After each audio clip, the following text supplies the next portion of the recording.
我应该会去精进一下台词。有时间的话，还是会去找一些老师，然后系统学习一下。我知道他为演员事业付出很多，而且他连续这2年，我见他机会都很少。我说能不能吃个饭，他都说我要背台词，我要去练。我觉得他真的是非常的认真对待这个事业。如果没有那么忙，你会慌吗？慌倒不至于，我觉得可以把这些空闲的时间利用起来吧，比如说配音、台词的问题、看剧本、看书、看电影。赵子琪跟肖战都演过《如梦之梦》，一说这个他就会两眼放，然后他会把整段台词一字不落的能够说出来，整段台词他能记得住，我觉得这很厉害。当时接这个戏的时候，就跟我说他们会同期声，也是我自己的第一部同期声的古装，在台词上面我确实是非常的重视，我也请了一位台词老师，然后跟着我全程在剧组里面。我记得每天收工之后回到酒店就是看台词，去反复的练习，然后反复的去标注如何把这些看起来比较拗口的一些古话，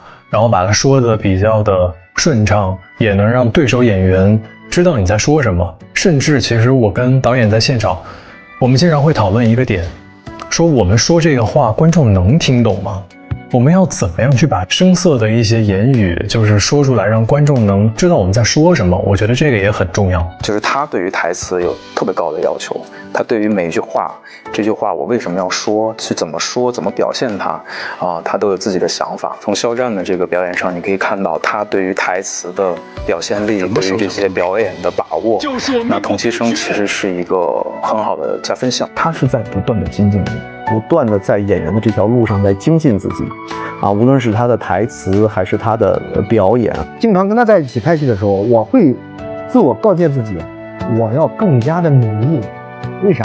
他那么多台词，那么多场戏，他在现场别跟我提词儿，你不提词儿的。然后他也不会去什么帐篷去什么房车，他不是在导演的监视器前，就是在现场左手拿本右手拿笔。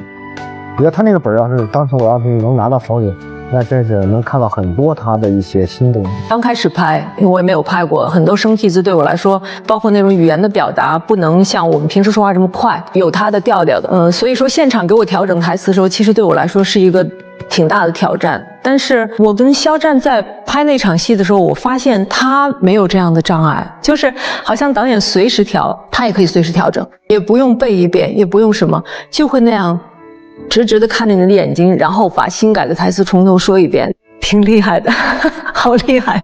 台词我认为是有进步的，对。哇，不仅仅是进步，是非常非常的绝。谢谢。